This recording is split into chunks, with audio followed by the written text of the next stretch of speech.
That was quick. Hello, everyone. Thank you for joining us this morning. And my name is Duygu Güner. Some of you already know me. I'm working in the part of the Future of Work project at Bruegel. So this is the second annual conference of Future of Work and Inclusive Growth. And this is also the last one we are going to organize as a part of a 3-year-old project which was financed by MasterCard Center for Inclusive Growth. So this conference is on, it basically the idea come from our researchers recognizing the ongoing transformations in the labor market and anticipated that's going to be a long-lasting transformation and there will be a lot of alterations in the policy, our current understanding of social policy. So, and then the pandemic hit and we witnessed how fast actually the once rigidly perceived labor markets were able to respond to external shocks.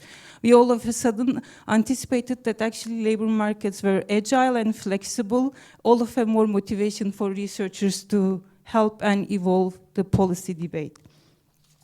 So throughout these 3 years, Bruegel researchers had a lot of output in the Future of Work and Inclusive Growth domain, but that's not the only, and to my understanding also, that's not the main contribution we provided. I think the best value added of this project is that we were able to gather various stakeholders over the past years and have an engaging conversation about different partners in the society and meaningfully contributed to the policy debate. But also many of our former research assistants have since become researchers themselves and employed across the globe and working on these topics provide a testament to the knowledge hub that Bruegel created within this project. Today, as we gather for the final annual conference, I want to express our gratitude to MasterCard for enabling this MasterCard for Center for Inclusive Growth. So it is the philanthropic organization of MasterCard. Without their financial support, we wouldn't be able to gather this knowledge together. And even reaching the public is very important to have these external resources. So we are immensely grateful to them for their support and vision. At the end of this calendar year, Future of Work project will come to an end, but in Bruegel we will continue to work on this project. It will still be occupying a big chunk of our research agenda. Today we have the privilege of engaging discussions on the ever-evolving landscape of labor markets with our esteemed speakers. Our agenda covers multiple aspects and I will quickly go over the schedule of today. Today we begin with discussing the changing skill demands in the labor market and how the ongoing efforts to enable the workforce with the demanded skills can be improved. Following a refreshing lunch break, we will have our second panel where we are discussing the technology-induced changes in the structure of the labor markets. It's going to be mostly not about skills this time, but mostly on the employment structures and the industry relationships. And our final panel will be on the welfare implications arising from the technological changes. To conclude the conversation, we will have a very interesting and special treat, a thoughtful discussion between two of the former European Commissioners of Employment, Social Affairs and Inclusion, Mrs. Anna Dumandopoulou, she is already with us here, and also with Laszlo Andor. Their exchange will offer an immense valuable insight for future ahead. Once again, we extend for our felt gratitudes to all of you for coming here today. And before I leave the floor to my colleague Fabian, I have one last intervention. Our director, Jeremy Zettelmeier, was not able to be here today with us, but he has a virtual message for us. So I will just leave the floor to him for a few minutes, and then I will leave the discussions to our colleagues here. Thank you.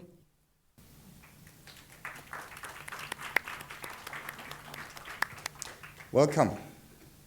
I'm Jeremy Zettelmeier, the director of Bruegel.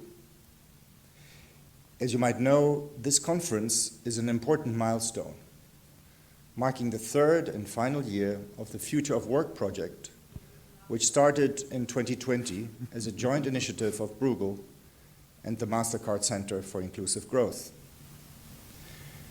I'm really sorry not to be here with you in person. I will, however, join you remotely as much as I can, and I know that you're in excellent hands. I wish to give thanks to the projects and events team, and especially to Duygu Güner, the project's lead researcher, for bringing together excellent speakers to discuss topics of high importance, not only for all of us, but for our future generations as well. I would also, and particularly, like to thank our colleagues at the Mastercard Center for Inclusive Growth for enabling this work, for their support, and by that I mean not only the financial support, as important as it was, but also for linking us with their vast knowledge and the vast network of knowledge partners. This project was envisaged and developed in late 2019, before the pandemic. At this stage, the colleagues who incepted the idea to study the impact of digital technology and AI on work could not even have imagined how fast the work environment would change and which directions this change would take. Fast forward 3 years, and we can see and feel that clear change in how and where we work. Remote work, the rapid development of digital technology, AI tools to assist and optimize work processes, new relationship dynamics, organizational structures, as well as safety and privacy at work. Those are just a few of the challenges to mention. Your work and our work, Bruegel's work, and the work of all the people here, covering these topics and offering evidence-based guidance to shaping policy solutions has been recognized as highly valuable and relevant for EU policymakers and many others during the past 3 years, and it remains so. But it has also shaped Bruegel. We now have far better capacity at the intersection of the digital economy, labor market, skills, and inclusion that we used to have 3 or 4 years ago. We intend to continue to use this capacity to expand on work and go beyond the work that we have done as part of the Future of Work project. As one example, we will be looking at the impacts of AI on the labor market as one of our priority topics for the upcoming research program. I hope you have very interesting and insightful discussion today. I will catch up on them, and thank you to all of you for being here and to all that made it possible. Thanks.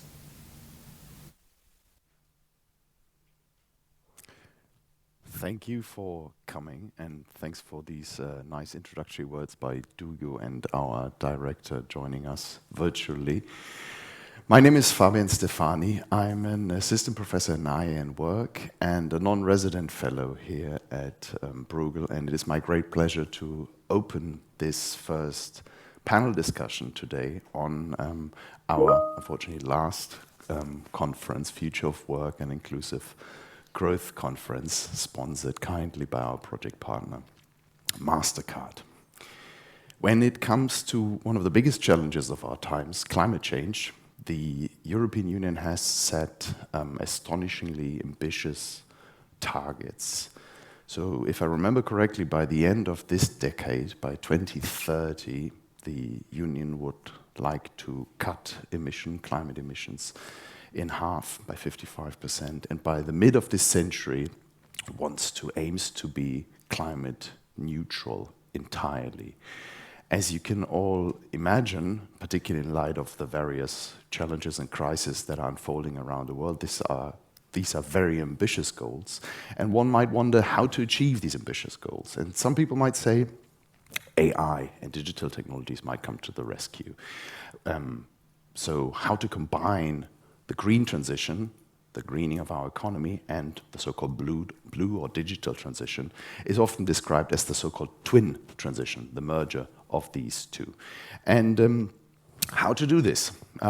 We could think of times of the pandemic, for example, where we were forced to work from home and digital technologies came to the rescue, so to say, and people had to travel less and not surprisingly, reduced emissions thereby. But you could also think of machine learning or artificial intelligence helping us to shape more effective climate policies, designing cities, reducing emissions, and ensuring energy efficiency.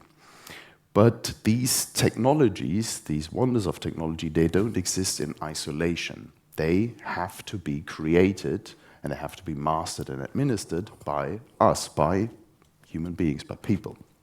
And for that, we need the right skills to work with these green and digital technologies. And this is exactly the topic of our first panel here at the Future of Work and Inclusive Growth Conference, the twin transition, how to master the revolution of AI or digital and green skills. And I'm very delighted to have gathered a panel of distinguished experts here. They come from various domains of policymaking, research, and the industry, and they're all focused on this specific topic, on how to find future-ready skills, how to find the skills that matter for this twin transition, but also the many other transitions to come, and how to bring those skills to the people.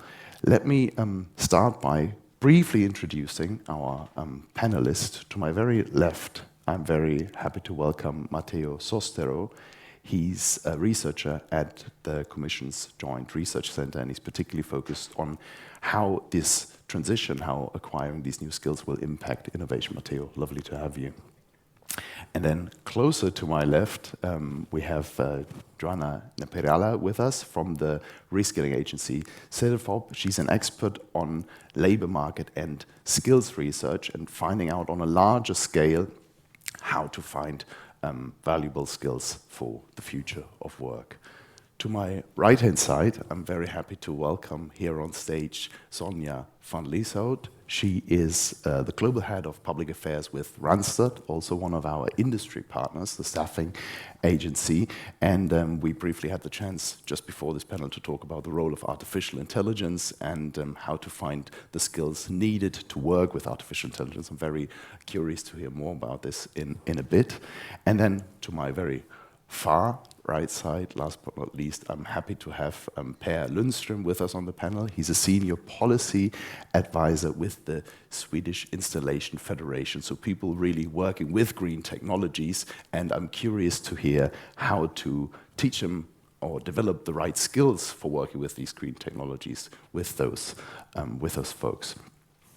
Before I give the panelists each the chance for a brief introductory intervention, I would like to remind us of some housekeeping rules. We have about a bit more than an hour, and I'm very sure that we'll having an engaging discussion here on stage, but we would also love to invite you, the audience, whether you're joining us in this room or somewhere from the World Wide Web, to also engage. In this room, you can do this in a very old school way by using your left or your right hand and raising it to the sky, and you can ask a question that way, and we probably get to this towards the last 30 minutes of this panel. And online, but also in the room, you could do it in a different way. You could use a tool that's called Slido. I believe the online address for this is sly.do. I think all this information will at some point also be shown and shared on the screen. And you can enter the chat room there via the hashtag Future of Work. If this is not correct, I might be corrected with the right information on the screen at some point. But without further ado, I would like to start with Sonja. So Randstad is essentially, if I may say, a big matchmaking company, right? So you're trying to bring the needs of firms, of employers, and the talent, the skills of workers together. But if we have a close look, particularly at the skills that matter right now in this conversation, so digital skills, for example, there is unfortunately still a big skill mismatch going on in Europe. So there are certain skills that firms can't find and certain maybe old skills that people in the labor market still have, but they don't find applications for those anymore. How do we improve this? Well, it's a difficult task. Can everybody hear me? Is it working? I think so. Yeah, okay, good to hear. There's a lot going on the European labor market at this moment in time. We've just heard it. It's been dominated by the pandemic already in that sense. And throughout the pandemic, actually, it was quite crucial that workers in the front line were there. I mean, we talk about the care workers, we talk about transport and logistics, in food in that sense. So all those workers were considered as essential. Now that we are moving out of the pandemic, there is a new chapter dominating the labor market, which is called labor shortages, talent shortages, and of course also in relation to that, skills mismatch. So when we look at the European labor markets more closely, we can see that the average unemployment rate right now in Europe is around 6%. With Spain being one of the countries that has the highest unemployment rates, which lingers around 12.7%, and Czech Republic actually being one of the countries that has the lowest unemployment rates, which is around 2.7%. So that tells you something about where the demand is, where the supply is, and how to match that, actually. Maybe a bit of introduction on Randstad as a company. We are a employment and recruitment company. We are established in 39 countries across the globe, covering 90% of the employment and recruitment market in that sense. And our main basis is also here in Europe in that sense. So we employ over 350 million people on a yearly basis, and we support another 200,000 people into permanent jobs as well. So yes, we are about flexible workforce solutions, but also definitely about permanent workforce solutions.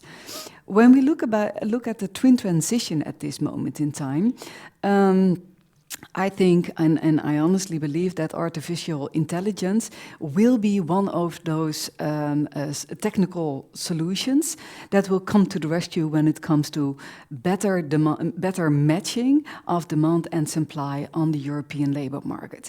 And we need it in essence as well, because what we see right now is that there are decreasing industries and there are increasing industries. And in order to facilitate that transition, you need instruments and tools that focus more on skills than only on formal learning in that sense. So artificial intelligence can definitely contribute to a more skills-based society in that sense. However, the tricky part about using artificial intelligence is, of course, also the fact that it is based on its learning coming from historical data and information. And historical data and information, unfortunately, contains bias. So how to get out that bias-driven component when using artificial intelligence? I think that is one of the key questions, whereas Randstad we are very aware of, but which we are also trying to solve. It is one of the reasons why at an early stage we have already adopted, drafted and implemented in that sense our own artificial intelligence guidelines in order to make sure that we use AI in a responsible and sustainable way in that sense. To make sure that the match we create in the end is not only created by AI, but by a combination of what we call tech and touch. The combination of technology and the human touch ensures that the best match is being made for both talent as well as the user undertaking in that sense. So our clients being the companies in that sense. A bit of a different element when we look at the twin transition is the need for reskilling and upskilling. And in order to be able to facilitate those people from decreasing to increasing industries, we have to make sure that people are aware of the need for reskilling and upskilling. Now, those people are not people like you and I sitting in this room, because we are very much aware of the fact that we need re- and upskilling in order to remain employable for the future labor market. But when we talk about those that need awareness on the topic, are actually in fact also those that have left schools at quite an early stage. So they're not that interested in going back to school to learn.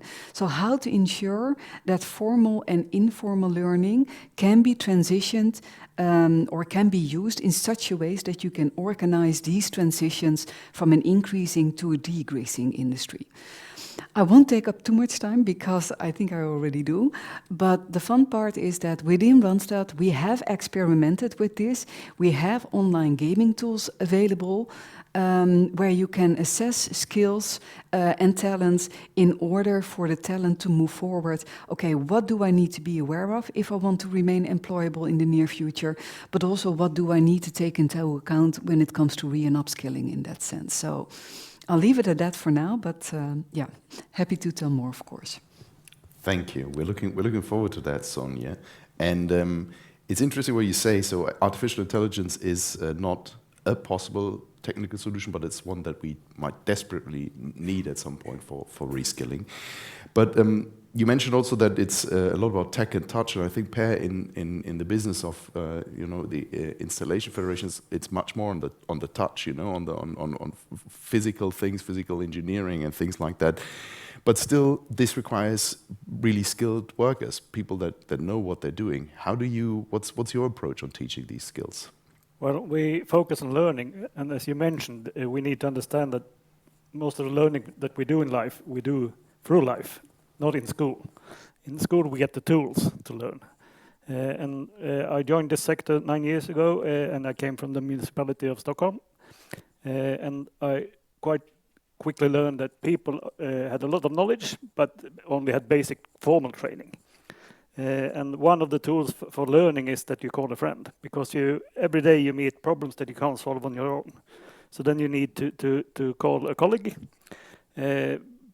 Companies that are a bit more innovative, they also create online platforms. So you might have a weekly round where you discuss different kind of problems that you encountered.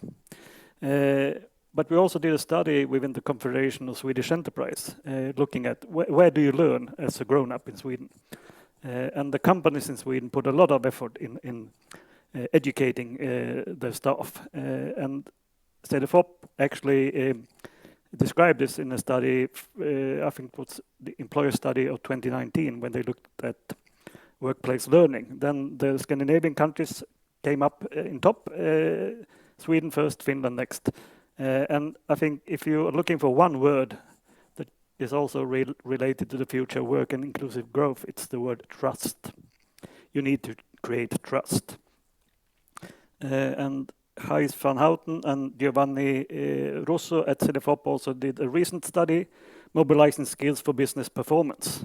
And this is their crucial finding. So they used pretty much of the knowledge that they created in the study 2019-2020 to understand what defines a workplace where you learn. And the key is trust. And when we talk about AI, we tend to sort of move up in the space, but it's been around for a while. This came 2007, and quite quickly everybody learned how to use this. And if we create the right tools that are interactive and we create learning loops, that's the huge potential of AI. And if you move closer to what you also mentioned by the climate transition, we need to do things in a different way. Energy efficiency always comes up. What is energy efficiency? Well, it's also a feedback loop, because both me as an individual and the property owner of this building needs to understand what is happening. And then AI and data is crucial. So we have one large property owner in Sweden called Vasakronan. They have created a couple of buildings that use less than 20 kilowatt hours per square meter in a year. I think most of you spend time in buildings that use at least 100 or even 200.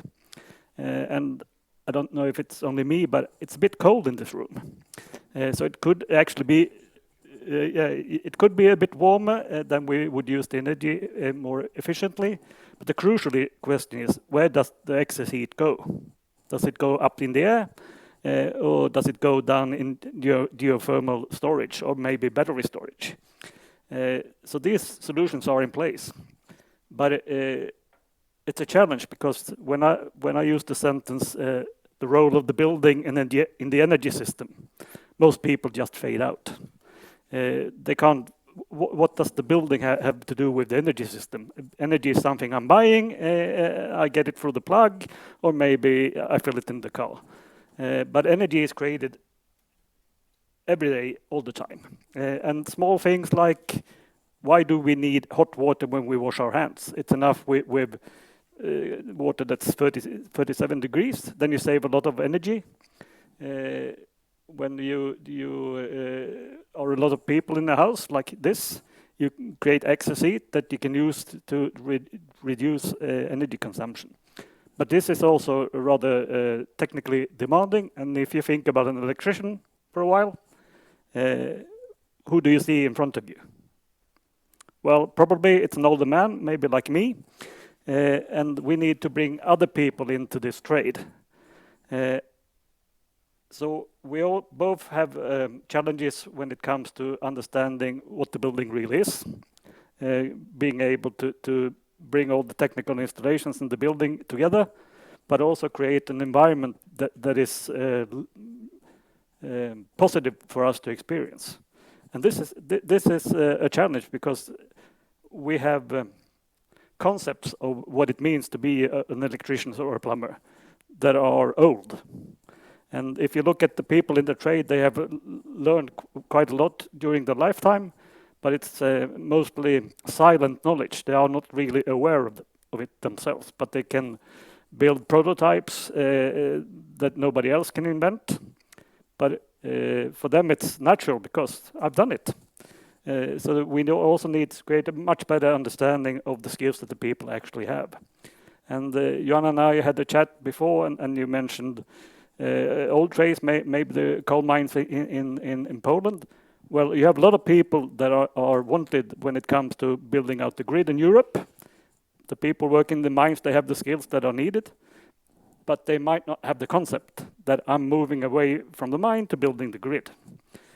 So we need to work quite a lot with understanding of what it means to do something. And then I think I'm touching on your topic, that we still have a challenge when it comes to both understanding what we know ourselves and understanding the dynamics of a group that trusts each other and where you have a leader that uses everyday learning as a tool to develop the business.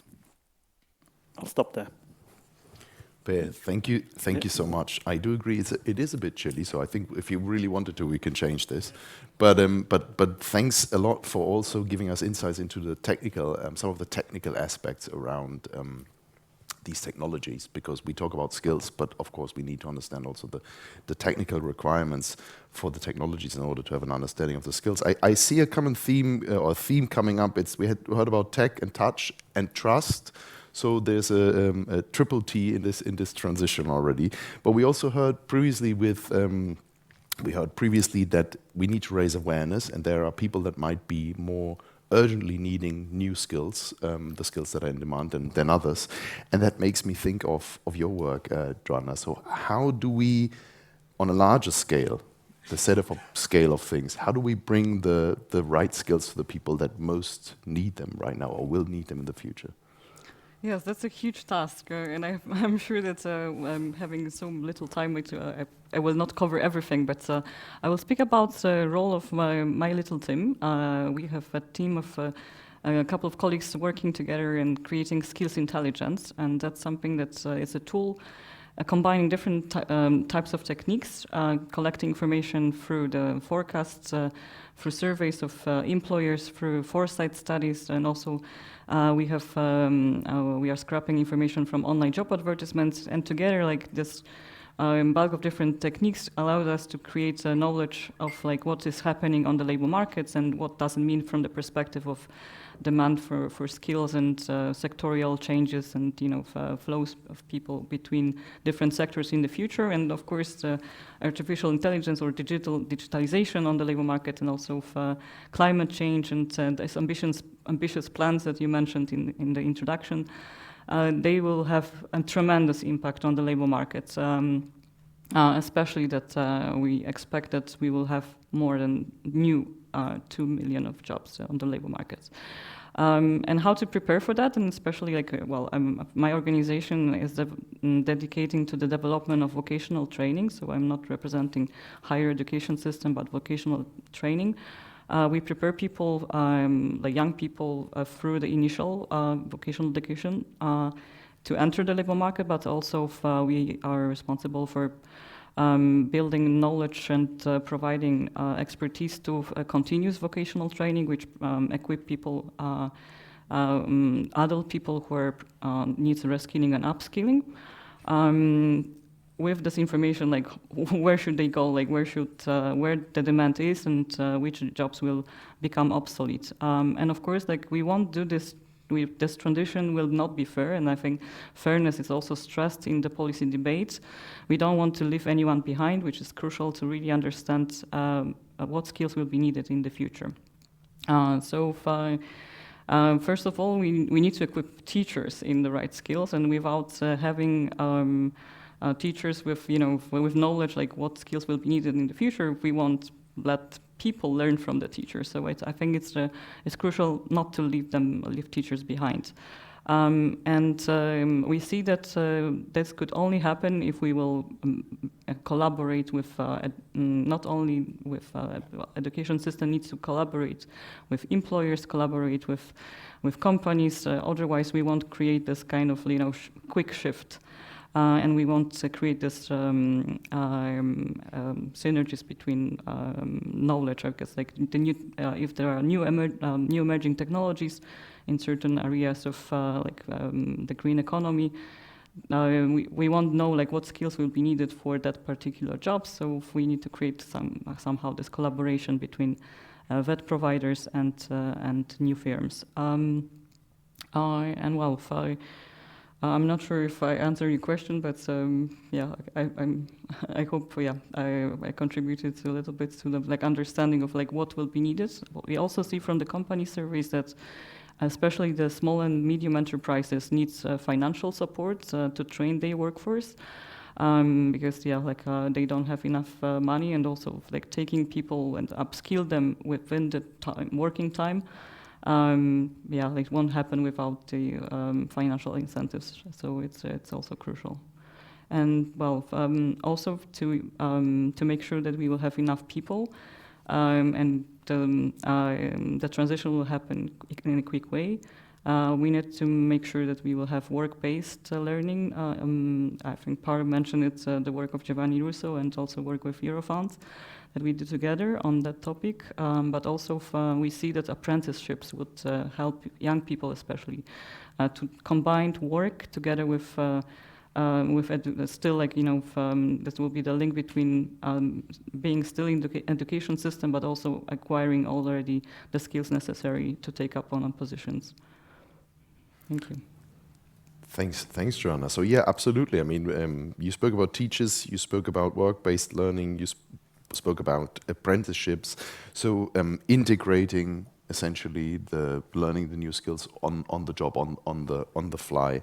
But what I found very fascinating, what you said, you mentioned that in the next years or decades there'll be 2 million jobs estimated. Yeah. Emerging due to transitions like the transition that we're discussing here, which I think is a very interesting counter-narrative to what we usually hear, and that is that digital technologies are going to replace us, are going to replace human work. So a positive outlook into the future. And Matteo, this is also in terms of innovation, your domain of research, a kind of positive view into the world.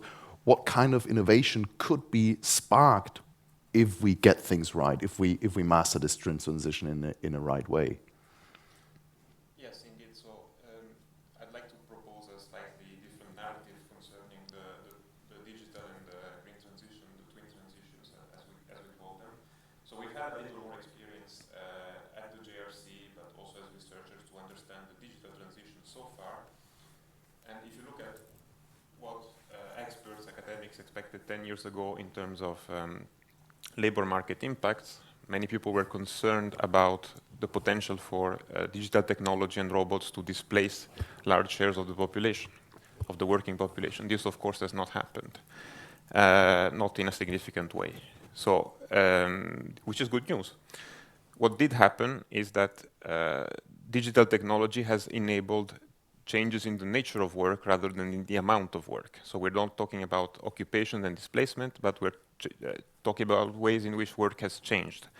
One way of that is, digital technology, for better or worse, has enabled new contractual forms. So new forms of labor relations, including platform work and also outsourcing. These are not necessarily positive developments. They also enable new forms of work. Digitalization in practice, it's remote work, telework. This is not what we used to associate with digitization, but it's a very tangible effect that was possible even before COVID. The technology existed. What was needed was change in organizations, in attitudes, but this was something that digital technology already enabled. And third, digital technology also has created new forms of control, for instance, digital monitoring and algorithmic management. And again, this has potentially concerning implications for job quality, privacy, equality, and fairness of work. So yes, new technology changes the way work is carried out and therefore the demand of tasks, of skills, but it also has implications for job quality and the way we work. So, and the question is whether the existing regulatory and institutional framework can cope with these changes. Now, regarding the mechanics of a potential adaptation to green and digital transition, first of all, I'm not sure digital and green are necessarily conjoined twins, right? So what they have in common is that they're both political priorities. And in some ways, they're also in tension with each other. So some of the digital technology, in particular current forms of large language models, are quite energy intensive. So yes, it's electricity, it depends where it comes from, but it is quite consuming. It has even some parallel with extractive industries in a way. It's about creating value out of raw product using intense amounts of energy, and there's questions about equity involved in this. But what matters more to me is what does it imply for the labor market and for individual workers? Now, there tends to be a narrative that the burden of adaptation to new technology, whether it comes exogenously or through policy impulse, falls on the worker. So, which is why we several of the policy initiatives and commercial developments individualize the definition of skill. So, skill is something you as an individual. Oh yes, thank you. Yeah, digital technology to the rescue, I guess. Except it's not, but it's fine. Well, anyway. Yes, yeah. So. There might be a slight delay. Yes, so digital technology heard me talking bad about it, so sabotages me. So I was saying, the narrative and the policy and commercial response tends to put the emphasis on individual adaptation to exogenous change. So whether it comes from digital technology or from the green transition, is you as an individual, what skills do you have, and do you have what it takes to be competitive in today's labor market? I would argue that this is a partial answer. There's certainly some truth to it. And indeed, all the commercial and policy development concern, reifying skills in a way. So creating credentials, recognizing, certifying, essentially creating a market for skills rather than jobs. But at the same time, this approach somehow creates a dual labor market between those who have the right skills or at least have the ability to certify them and those who don't.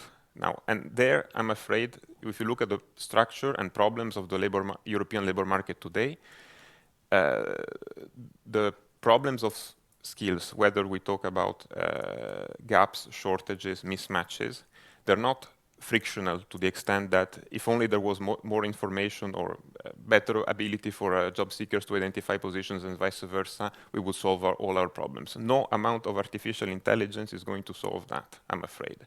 What the problems rather are structural. Too many companies in the EU are too small to require advanced skills. Overskilling is nearly as big a problem as underskilling. And underskilling and skill shortages can, yes, these various developments, credentialists can help, but what also helps is raising wages. That's an old lesson we have tended to forget in terms of how to close shortages and gaps in the labor market. And also developing skills we also forgot to what extent this should happen within firms rather than through formal education and vocational education. So the extent to which firms are providing training and the necessary job security that is required to develop skills internally. So that, in a way, is a complementary perspective to the narrative on the level of adaptation that exogenous or endogenous changes to the labor market, like the digital and green transition, can require, and on who the burden should fall. But as you said, there's also opportunities, new positions that come, new jobs that emerge from investment, from new technology. But the question, I'm gonna say, whose responsibility is it to develop the necessary skill? Who pays for it? And does it only have to fall on the employees?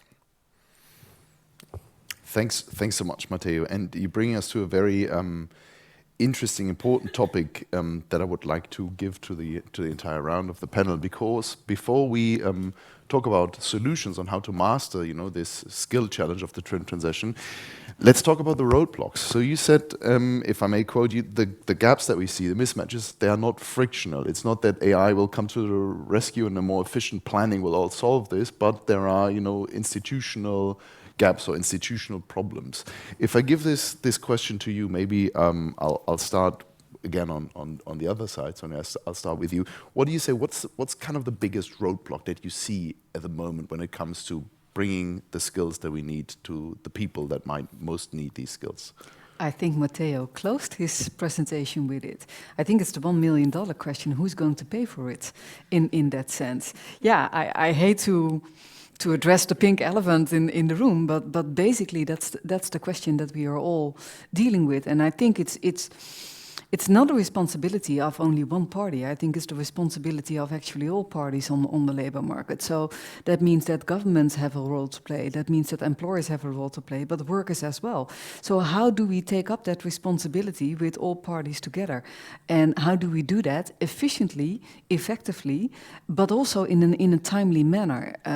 Because the skills mismatch is going to grow if we don't do anything at this moment in time. And yes, I agree with Matteo, artificial intelligence might not solve the whole solution.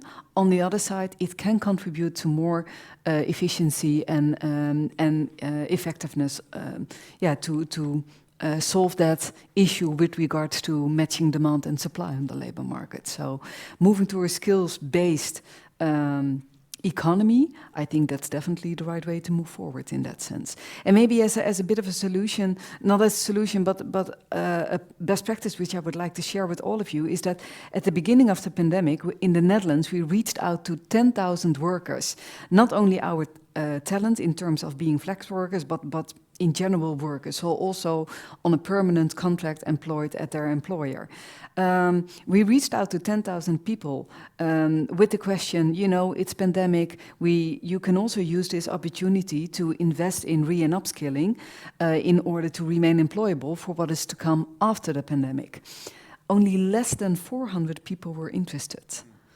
Even though the training was free, the majority of the people said, no, I'm quite confident that my employer will take care of me, whatever that may mean.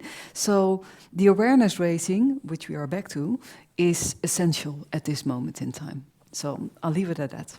Interesting. And Per would love to respond to this. Per, is it awareness or money? What's the bigger problem? It's both. And your example is interesting because it's in a context of Netherlands. In Sweden, we have a big transition reform in place since the 1st of January. So I, as an individual, can apply for a whole year free to train for something new. And it's been a success so far. It's fairly equal between men and women. The divide is between, is it something that your employer should provide you with? Or is it something you as an individual need to improve your position on the labor market? And in order to deal with this, this is a part of the social bargaining in Sweden. So it's not run by the government pays, but the system is run by the different parties on the labor market. And the first assessment is also made by institutions that we have created. And I think that might also be a lesson for this seminar, that we've been fairly successful in Sweden for quite a long time to deal with transition and changes. We had a fairly good system for adult education in place already in the 70s. And today I want everybody to learn a new Swedish word, namely yrkeshögskolan. We have a market-driven system for higher vet in Sweden. It started in the 90s. It got institutionalized in 2009, and it's a success because educators, together with companies, create ideas of something that's needed on the labor market. It gets approved by an authority, and then it's on the run. And this is a huge success. 9 out of 10 get the job they're looking for to take the next step in their career.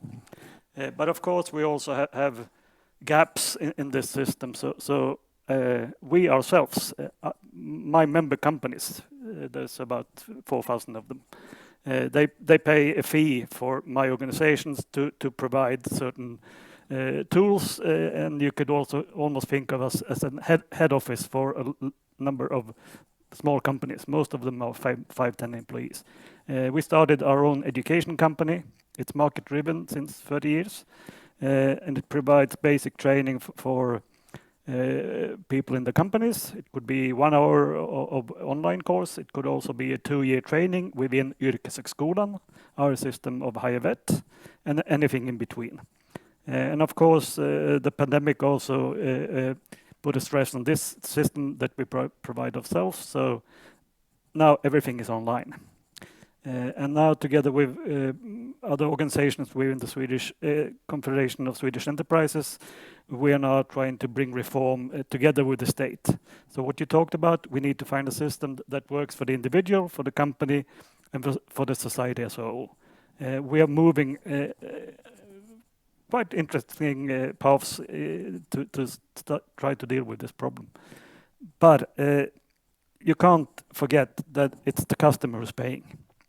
And in my case, our companies and the people working in our companies, they work at your site, in your home or at your office or at the restaurant you went to. So we also need to educate the market. Customers need to be aware that you're also part of this. And especially public bodies need to procure in a much smarter way in order to make the transition happen. Because even if cities in Sweden are talking about climate transition, they have written a climate contract. They're a part of EU Mission 100 Cities, but they still don't use the procurement tool in the way they should. Which brings me to a question, and I actually wanted to jump to Joanna, but I really need to follow up this. So, but isn't this making green technologies even more expensive? Probably, if you put a skill premium on top of those, on top of the technical costs that these technologies have. We talked about money and financing.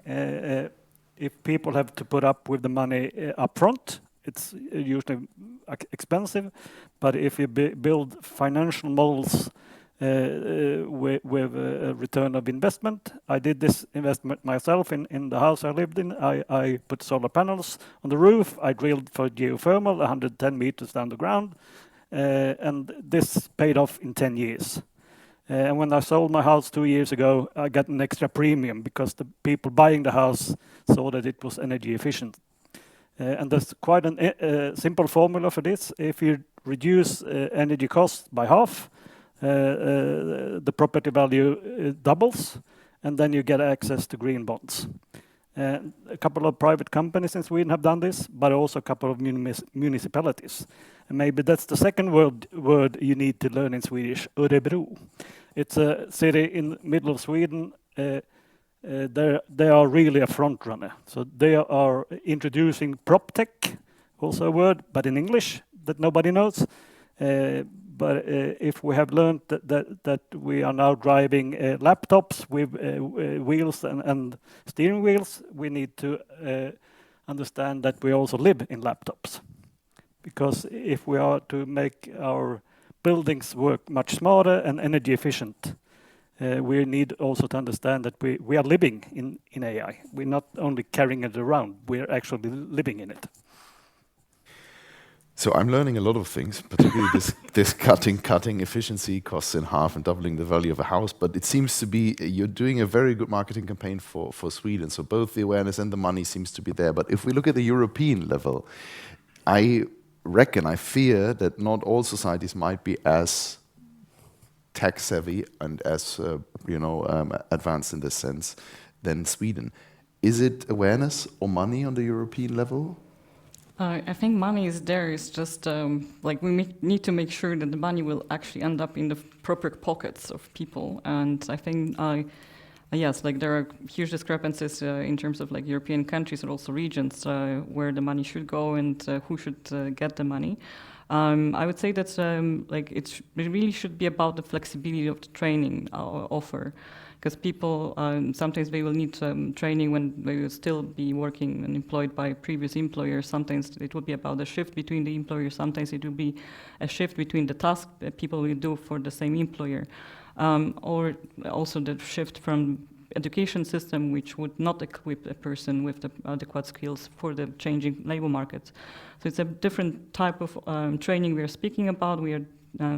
So we need to make a user-centered training offer that will allow you to learn the skills wherever you want, whenever you want, and also choosing the teacher you want, I would say.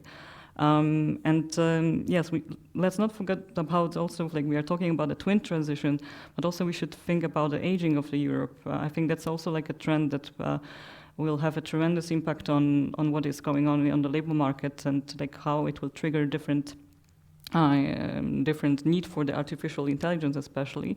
And I've read an interesting article about how the aging will change the Europe's capacity of being innovative on the globally speaking, because young people bring actually this innovativeness. And actually, the main point of this article is that artificial intelligence will help us to be more innovative. So it could actually save Europe globally, being competitive globally. So I would say that I agree that artificial intelligence is not. Very often it's not cutting on CO2 emissions. In many cases, it's actually the opposite. But I've seen the research results recently published. I don't remember exactly what was the reference of that research, but they tried to understand what artificial intelligence means for the sustainability goals, and actually 75% of the sustainability goals would be achieved with the use of artificial intelligence. And our foresight studies are supporting that argument too, especially for the agriculture and waste management. We see that for the recycling of waste, artificial intelligence is doing far more better than the people recognizing which sort of garbage is actually recyclable. And for the agriculture, addressing the risk and threats of the climate change with artificial intelligence tools, also monitoring what the situation, also would help farmers to address the issues of. So I would say that I see that. Artificial intelligence is good. I would say that's far from being it's not a threat for us. I would say it's really would increase our efficiency rather than take our jobs. Otherwise, my company would send here a ChatGPT, an avatar, instead of me being here in person. So yeah. So we can definitely agree it is, at least in many countries, maybe but Sweden, it's awareness and it is money. And but what I already see is that more and more people are getting, at least virtually, digitally engaged in our discussion, because questions keep on popping up here on my Slido-fueled tablet. And I would love to give some space to the folks that are asking questions here. You already mentioned, Joanna, you mentioned ChatGPT, so large language model, particular AI technologies that are able to communicate with us in human languages. And there are some concerns how this technology, if we just immediately adapt this, might amplify biases. And I think, Sonia, you spoke about this already. So if we just take this technology for granted, if we just call this technology to the rescue for fighting climate change, for example, and we don't double check what kind of data has been used and how these algorithms have gathered this information, might this actually lead to an additional problem that we're amplifying biases from the past? As Randstad is immediately addressed here, I would love to give this question over to you. How do we avoid this? Yeah, still testing the water in that sense. Because without using and testing, you will not be able to get rid of it in a way. And maybe to address the first question, did we experiment as a company? I'm going to say, completely honest, Chatham House rules, I hope here. Yes, we did experiment with it, but in a very responsible and sustainable manner. Before we started testing, we did, I'm going back to my previous point, we did develop some guidelines on the use of artificial intelligence. I think we were one of the first in our industry to do so. Even the industry federation on the European level, the World Employment Confederation Europe, looked at our guidelines and principles in order to base their own guidelines and principles for the use of AI on those. So yes, we use it. We use it in a very minor way still, because we want to be absolutely sure that we do it responsibly and sustainably, and not disadvantaging people, in any kind of way, because that's not why we're here. We are here to help people to see the possible in our talent, and to make sure that they are able to move forward on the labor market in whatever kind of way, and in whatever kind of way we can support them with that. So, yeah, I think question to your answer, or Absolutely. answer to your question. Yeah. So we clearly see that artificial intelligence and digital technologies are not only a tool that might help us solve these challenges, but they naturally, like all technologies, bring new challenges to us, and they might be quite new to us as a human species when we think about these biases and algorithmic perpetuation.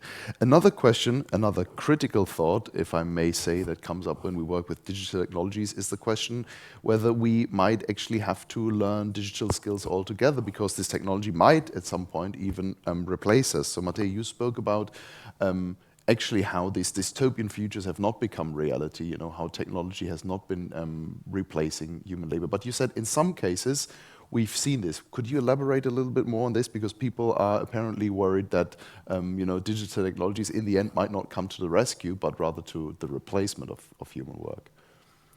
Yes, so what I said was the way digital technology has impacted the nature of work so far has been through changes in tasks and the way the work is organized. So, including, through changing contractual relations. So,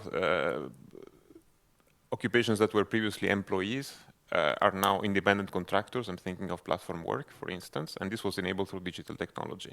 To some extent, it's a digital repackaging of older forms of work, which was enabled, but already existed before, but was enabled by digital technology. Now, in terms of, you asked whether we actually need to learn digital technology. I think that's an interesting question, because we've been thinking about that in several ways. So at various points, policymakers ask, like, does everyone need to understand and be able to do artificial intelligence? No, of course not. For the same reason that you don't need to be an aircraft engineer to fly a plane. It will remain a small, a relatively small occupation in terms of employment volume, and actually the technological paradigm in digital technology has been one of simplifying and actually, as we say, de-skilling work in a way. So through improvement of user interfaces and both graphical and textual, you now don't need to be an engineer or a nerd to use a computer the same way you did 30 years ago. That, in a way, is good, because it democratizes access to technology and potential improvement to productivity. However, what does it mean for the amount of work being done? Well, there's a parallel with energy consumption, ironically, the so-called Jevons paradox. When you make a resource cheaper, it doesn't necessarily decrease the demand for it. In work, what we've seen is the digital technology increases the intensity of work and increases administrative tasks. This is not necessarily a good development, because in many occupations, including research, certainly because that's what I know, but in office work around the world, digital technology has led to an increase in the share of the amount of work that is devoted to administration, and we can ask whether it's productive or not. But it has not reduced the amount of working hours, including the 40-hour work week. If it has been so good for productivity, at the individual level, why don't we see it at the aggregate level? As Robert Solow put it, you can see the digital revolution everywhere except in the productivity statistics. We still don't. Yeah. No, please, yes, of course. Studies are prior to the ChatGPT, so I would say that right now, like we see that ChatGPT actually can like replace us for this very administrative works and tasks we do. Yes. And focus on something else, especially for the kids. Like okay, the drafting of essays is out of the table, but we can actually be requested to assess what ChatGPT created and like kind of like argue like if it makes sense or not. Yes. But so we've been told that this time is different for several decades already. So every new technology, we were told this for robotics, we were told this for the internet, and now we're told this for the. Maybe this time it's finally right. Huh? I might be wrong, but so to understand whether this amounts to substitution of entire occupations, we honestly don't. So there's no evidence so far, and I don't think we have the necessary tools to make that predictions. That requires having a very detailed understanding of where value is created in every occupation, in every sector, and honestly, no economist does. This is why we are still employed. But so it's also interesting to compare what the actual development of technology, and I see related to some of the questions here, so has been relative to the predictions. So when there were predictions regarding the extent of computerization of occupations in the early 2000s and 2010s, the prediction was that this would affect mostly manual occupations. Instead, ChatGPT comes along, and it's about creative and white-collar tasks. So the blue-collar workers are safe, and now it's the turn of white-collars wants to worry. Does it replace entire occupations? As far as we see, no. Does it replace some tasks? Maybe. And then we can even ask if the disadvantages outweigh the advantages, because yes, it is killing certain form of education, the creative essay, etc. The purpose of which was not actually to write, but to get students to think. How does that matter in the world of work? ChatGPT, I'm going to use a technical term here. So it's good at producing what the philosopher Harry Frankfurt called bullshit. By which he meant something very specific. He meant statement intended to persuade with no regards for the truth. Okay? So this is what ChatGPT does. It creates text which is intended to answer your question in a persuasive manner. If you ask it for something related to scientific research or case or jurisprudence, it will make up citations. Why? Because it understood that references come in the form of last name, year, and journal. Whether that combination exists somewhere on the internet or not is another matter. So of course there's corrections to this, but this is fundamentally how the technology works. Now, my point is, if you're worried that you shouldn't be worried that ChatGPT is going to take your job unless your job actually involves producing bullshit. I think this is a very good remark on closing this little subsection that we will definitely not be able to answer here, whether we're racing with or against the machines, which is absolutely fascinating, particularly in times of these increasingly smart technologies. But I would love to come back to the actual theme of this, and that is, what are the skills that we need to work with these technologies, in particular working towards a more climate efficient Europe. And I would also love to shift the attention away from this beautiful tablet towards actually real hands being raised here in the room. And I see one question here up in the front. And you'll soon have a microphone. Just a second, please. Thank you very much. I wanted to change a little bit dynamic, so it's not only tech, but also touch in the conversation here. And I have a comment and a question. And the comment is, I wanted to build on what Matteo said, and I can't agree more on what you were suggesting.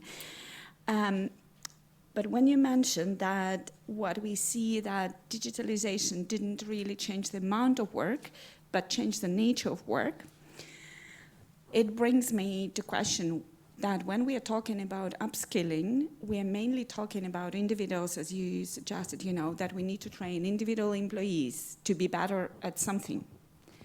But what I think we're missing in this conversation, and that is what the COVID and the post-pandemic changes in the work environment have clearly indicated, is that we also need skills in organizations, not on the individual level, but on organizational level, actually to manage in this new environment, to manage this new nature of work.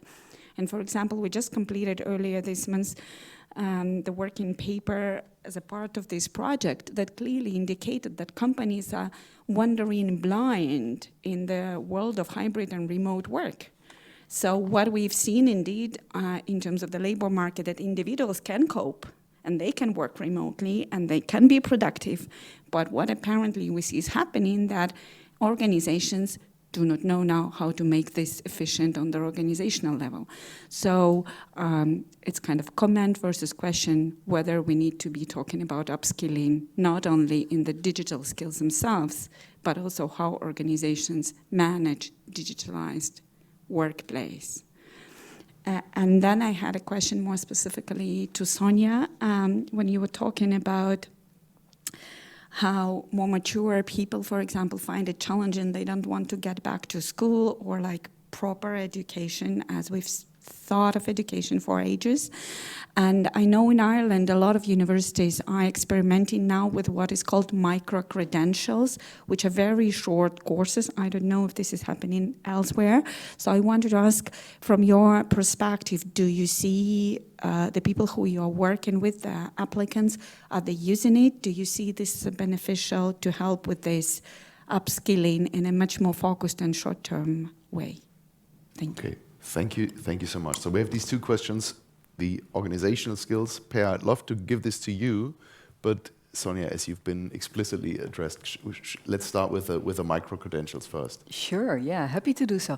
Actually, yes, micro-credentials quite a common feature and phenomena across Europe as well. And not to only talk about Netherlands versus Sweden, but in Netherlands we have experimented with it indeed from our companies. We've approached both companies, so as employers, workers, as well as with educational institutions, in order to make sure that the micro-credentials that we develop are also going to be acknowledged both by the educational institutions as well as by the employers, because otherwise micro-credentials are kind of useless in that sense. So we've taken on this approach now, I think for about 5 to 8 years ago, and each year it's small amounts still, but each year we are able to celebrate the micro-credentials of around 100 and 250 people that succeed in that area. So it's slowly progressing, but it's definitely an area which we believe in that sense, and we believe it in such a way that we are even now created a new partnership with a company, big company, large multinational company called Cisco.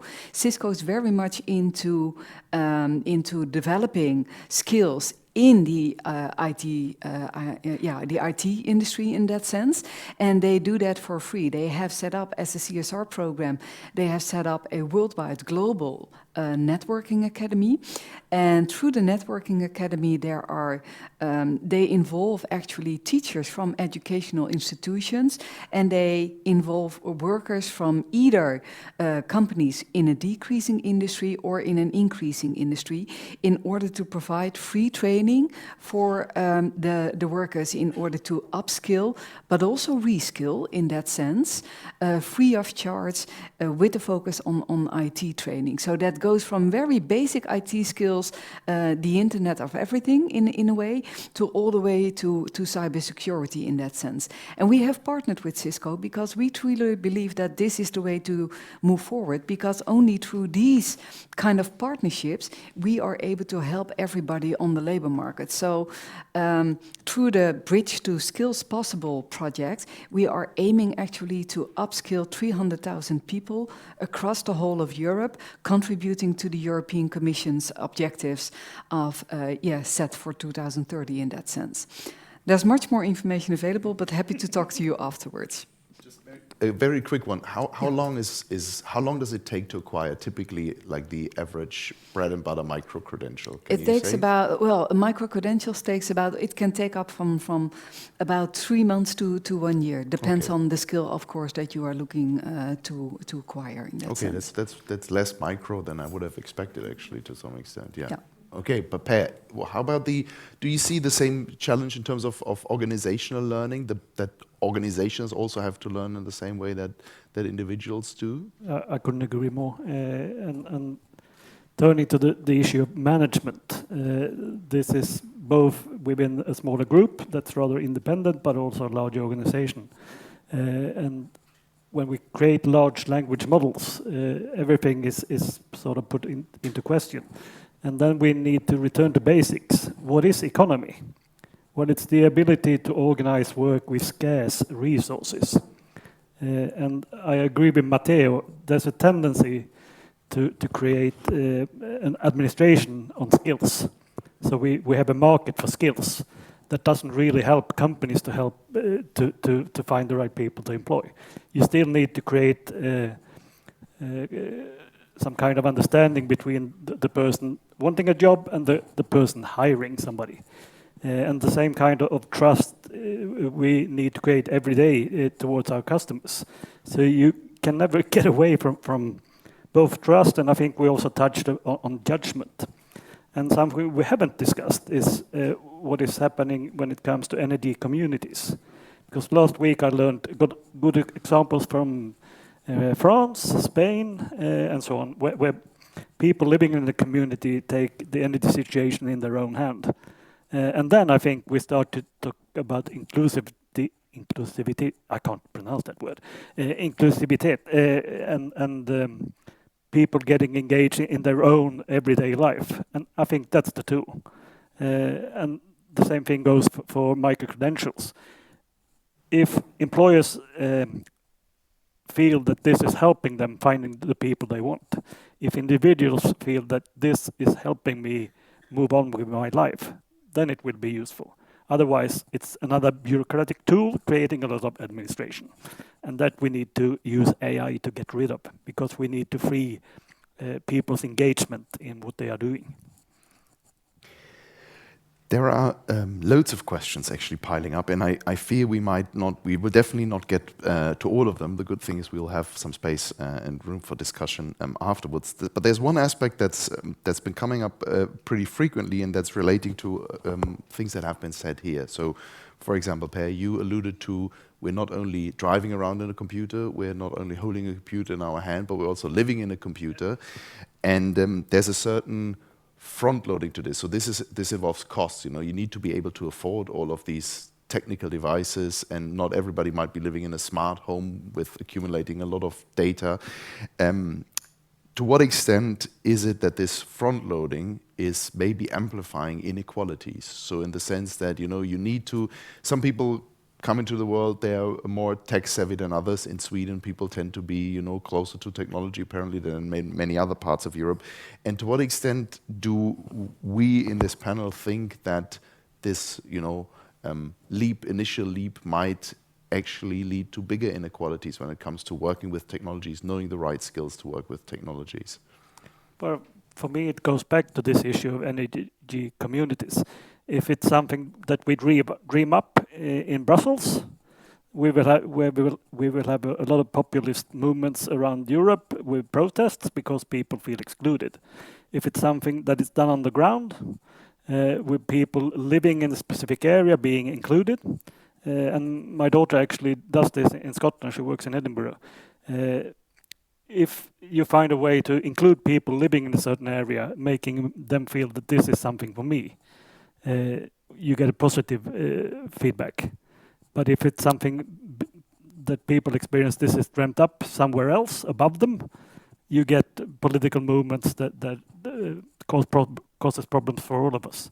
So it's all about dialogue and listening to people. And that you can't use AI for. You need to actually meet. Is this something that you see on the European level as well, Joanna? When we analyzed the impact of green transition, we discovered that actually it's less polarized. So I would say that actually greening brings more better jobs on the labor market. Like I gave an example of the waste management, where the person responsible for recycling of trash will be actually moved to maneuvering the robots that will do the job for the person. So it's just like, one of the examples that shows you that actually artificial intelligence plus achieving the sustainability goals will mean like better jobs for people.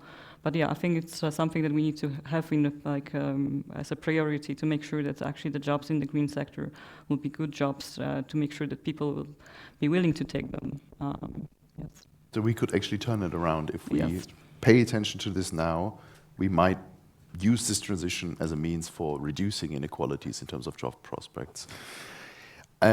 We could go on forever. Unfortunately, we have to close at some point because it's lunchtime for all of us. I would love to invite, though, every participant on this panel to close with one aspiration, one wish for the future of learning new skills for transitioning into a more sustainable future of work.